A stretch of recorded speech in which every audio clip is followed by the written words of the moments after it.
This video will cover everything that has happened in Warframe minus some details extraneous to the overall plot in 15 minutes or less.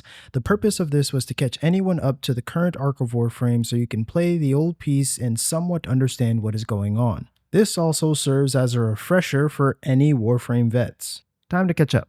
Long ago, during the golden age of the Orokin, overpopulation in the origin system was becoming a problem along with the overuse of resources that the planet could provide. So they came to the obvious solution: leave the origin system. But their bodies could not sustain the long flight, so they created sentient biomechanical machines that could. These sentients flew to the Tau system to terraform the planets, preparing them for human life. The sentients could not reproduce if they returned to the origin system. They would become sterile, unable to replicate. But when they got there, they realized something. The Orokin had made them disposable and planned to do the same thing to Tau as they did with the origin system. So the sentients made a choice. They would not return as servants, but as destroyers. The old war began. The sentients came back through the void and they were unstoppable. They could adapt to any weapon, nullify any technology, and turn the Orokin's own creations against them. The Orokin Empire, for all its technological supremacy, was losing. Desperately, they turned to biological warfare. They utilized the infestation, a technocyte plague designed to consume and assimilate. But the infested were uncontrollable, devouring everything in their path, and the sentients adapted even to this horror. The Orokin needed something else, something that could fight with irregularity, with chaos, with something the sentients never could predict or adapt to. So they created the Warframes. These weren't just weapons or suits of armor, they were people infected with a controlled strain of the technocyte virus, Helminth. Their bodies twisted and reformed into living weapons of impossible power. But there was a problem. The frames were feral, uncontrollable, driven mad by the transformation. The Orokin had created perfect weapons that would kill anyone who came near them, ally or enemy alike. The Warframe project was a failure, and the Empire was about to fall. Then came the Zariman 10-0 incident. A colony ship carrying families into the void for the first time. Something went wrong during a jump, meant to be routine. The adults were killed, driven mad, slaughtering each other in the blackness between stars. But the children survived, changed. The void had touched them, given them impossible powers, transference, the ability to project their consciousness onto others. These children, nicknamed Tenno, were weapons the Orokin had never intended to create. The Orokin researcher Margulis discovered them first. She wanted to help them, to understand them, to give them a chance at life. But the Orokin executors only saw weapons. When Margulis refused to militarize the children, they executed her, blinding her with the jade light for her compassion. Another researcher, Ballas, Margulis' lover, was forced to watch. His grief would shape everything that followed. The Orokin paired the Tenno children with the Warframes. Through transference, the children could control the frames, channeling their void powers through these living weapons while remaining safe in a hidden location. The combination was perfect. The Warframes had direction, purpose, humanity.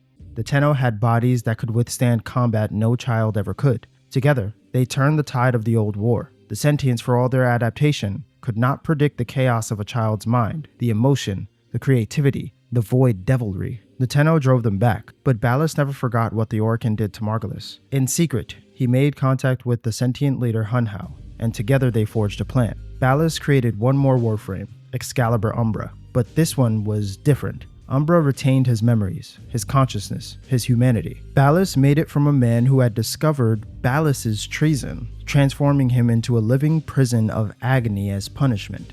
The old war ended with betrayal. The Tenno, these child soldiers who had saved the Empire, were invited to a great ceremony at the outer terminus. The 7 Orokin executors gathered to honor their weapons, and the Tenno killed them all, every last one. The children who had been used, manipulated, forced to fight an adult's war, rose up and slaughtered their masters. This was the fall, the collapse of the Orokin Empire in a single night of blood. Ballas alone survived, hidden in the shadows, his revenge complete. After the massacre, the Tenno didn't know what to do with themselves. Nata, the sentient sent to destroy them, had grown too close to her mission. She had watched these children, fought beside them, and somewhere in that process she had changed. She couldn't kill them. Instead, she put them to sleep, hiding them away in the second dream, a false memory where they forgot what they were. They forgot the war, forgot the betrayal. She became their mother figure, taking the name Lotus, creating the Tenno organization, guiding these weapons into something that might resemble heroes. Centuries passed. The origin system collapsed into warring factions.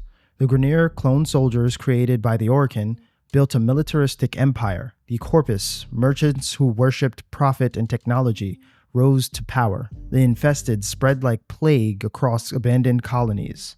And the Tenno slept, dreaming false dreams, until the Lotus began to wake them one by one, giving them a purpose. Maintain balance, prevent any one faction from dominating, protect the defenseless. You are one of these Tenno, awakened with no memory of who you truly are. The Lotus guides you through missions, her voice calm and maternal, directing you to fight the Grineer's cruelty, the Corpus's greed, the Infested's hunger. You are powerful, but you don't know why. You are called Tenno, but you don't know what that means. You fight in a Warframe body, but you believe you are that body. That frame itself is you. The first crack in this illusion comes during the second dream. A Grineer archaeologist named Tyle Rhaegor discovers something called a reservoir, an ancient site that threatens the Tenno directly. The sentient Hunhow awakens, hunting for his daughter Nata, whom he calls a traitor for protecting you instead of destroying you. The Lotus is desperate and afraid. Her usual composure is cracking. Hunhow reveals the truth to you in pieces. You are not the Warframe. The Warframe is just a suit of flesh you pilot from somewhere else, and then you find it, the second dream chamber. Inside, floating in suspended animation, is a child, your body, your real body. You are not a warrior. You are a teenager using transference to control a living weapon from across space itself. The revelation is shattering. Everything you thought you were is wrong. The Lotus saves you, destroying Hunhow's manifestation. But now you know the truth. You are Tenno, a child soldier from the old war, awakened in a system that has forgotten what you sacrificed. The truth deepens during the war within. The Grineer have found another reservoir and you must stop them. But this quest isn't about external enemies. It's about confronting your past. You meet the Queen of the Grineer, an ancient Orokin consciousness living in a stolen body, one of the few survivors of your betrayal at the outer terminus. She remembers you. She knows what you did. She tries to take your body through continuity, the Orokin ritual of consciousness transfer, but you resist. You break her control, reclaim your identity, and in doing so, unlock the Man in the Wall. The Man in the Wall is the entity from the Void, the being that saved you during the Zarman incident and gave you your powers. He speaks with your voice, wears your face, and represents a deal you made as a terrified child lost in the darkness between stars. He's been waiting all this time, watching. And now that you've fully embraced who you are, he can finally interact with you directly. He's not hostile, not yet, but he's deeply unsettling. A reminder that your power came with a price you don't remember paying. Then comes the sacrifice, and everything changes again. You receive a signal, a message from Umbra that unique Warframe Ballas created. Following it leads you to discover Ballas's betrayal. The creation of Umbra from a living man forced to retain his consciousness while trapped in a frame. Umbra is in constant agony, reliving the moment Ballas forced him to kill his own son, over and over again. But through Umbra,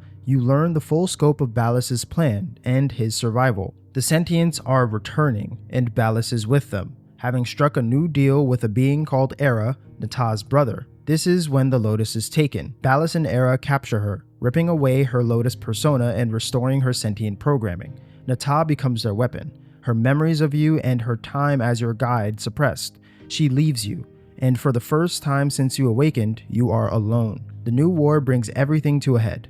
The sentients launch a full-scale invasion of the Origin system, led by Era and Ballas, with Nata as their enslaved commander. Ballas has betrayed even his sentient allies, planning to use them to seize control of the Origin system for himself. You fight through impossible odds, working with former enemies, awakening the Drifter, an alternate version of yourself from a timeline where you never gained void powers, and survived the Zarman through pure determination instead. The climax reveals the depth of manipulation at every level. Ballas has been playing both sides, using everyone as pawns in his quest for power and vengeance. The sentients were tools, the Tenno were tools, even Nata was a tool. You confront him, and in the end, it's Nata herself who destroys him, reclaiming her agency and choice. She chooses to be Lotus again, not because of programming or manipulation, but because she decides that's who she wants to be. But the story doesn't end with victory. The Man in the Wall is still waiting, his presence growing stronger with each quest. The Void is not done with you. Your power came from somewhere, from someone, and eventually that debt will come due. The Zariman returns as a ship in the Angels of Zariman, letting you explore the site of your trauma, meet other survivors, quotation marks, and confront the horror of what happened to you as a child. The Duviri paradox takes you into the void itself, a spiral realm where you experience another version of your potential existence, one without the Tenno path. The full scope of the Man in the Wall's nature and threat requires going back to the very beginning, to the scientist who first opened the door to the void, Albrecht Entrati. Albrecht Entrati was the greatest Orokin researcher, the man who discovered void travel and made the Empire's expansion possible. But what the Orokin never knew was that Albrecht's breakthrough came at a terrible cost. When he first entered the void, he encountered the entity we know as the Man in the Wall, a being of pure conceptual existence that lives in the space between reality and unreality, always watching, always waiting to collect on deals made in desperation. Albrecht spent the rest of his life trying to understand and contain what he had unleashed. He created the Entrati family's research facility on Deimos, hidden away studying the void and the infestation in an attempt to find answers. But his greatest work was discovering that the Man in the Wall's influence extended beyond his own timeline. The entity existed across multiple realities simultaneously, and in one of those realities, Earth in the year 1999, something catastrophic was about to happen that would potentially give Wally the foothold he needed to do we don't know. The horror of 1999 is realizing that possibly the Man in the Wall has been planning this for longer than human civilization has existed. Albrecht's goal in leaving you this trail through time wasn't to stop the Man in the Wall, because he learned long ago that you cannot stop something that exists in every moment simultaneously. Instead, he's trying to teach you what he learned, to prepare you for the true nature of the bargain your child self made in the Zariman. The Man in the Wall doesn't want to destroy you. He wants to complete the transaction. He wants what was promised to him when you reached out in the darkness between stars and begged for someone, anyone, to save you. And the price for that salvation is coming due. The 1999 timeline reveals that Wally's influence created the very tools that would be used against him, a paradox that suggests that he either wants to be resisted or that resistance itself is a part of his design. That's Warframe's story, a cycle of betrayal, trauma, and the desperate attempt to find meaning in a system built on exploitation. You are Tenno, and you are still just a child trying to survive in a universe that has never stopped trying to use you. Next, the Tenno are trying to dive into their mind and rediscover the memories that they have lost long ago. A time period where the Sentients and the Orokin Empire entered a brief peace treaty. Now, you are ready for the old peace. If you guys like that video, subscribe to support the channel. Also, speaking of support, I remember when I dropped the Tyrannid versus Infestation video that genuinely surprised me with all the positive reinforcement it got. But a traditional versus video just doesn't suit me. In light of the success of that video though, I created a new channel called the Umbro Collective, a channel set around the theme of my own narrative universe that I developed in college, with a focus on, you guessed it, crossovers. I've spoken to a few different YouTubers about this idea and I can't wait to show you guys. Currently writing the longest script I have ever written in my life.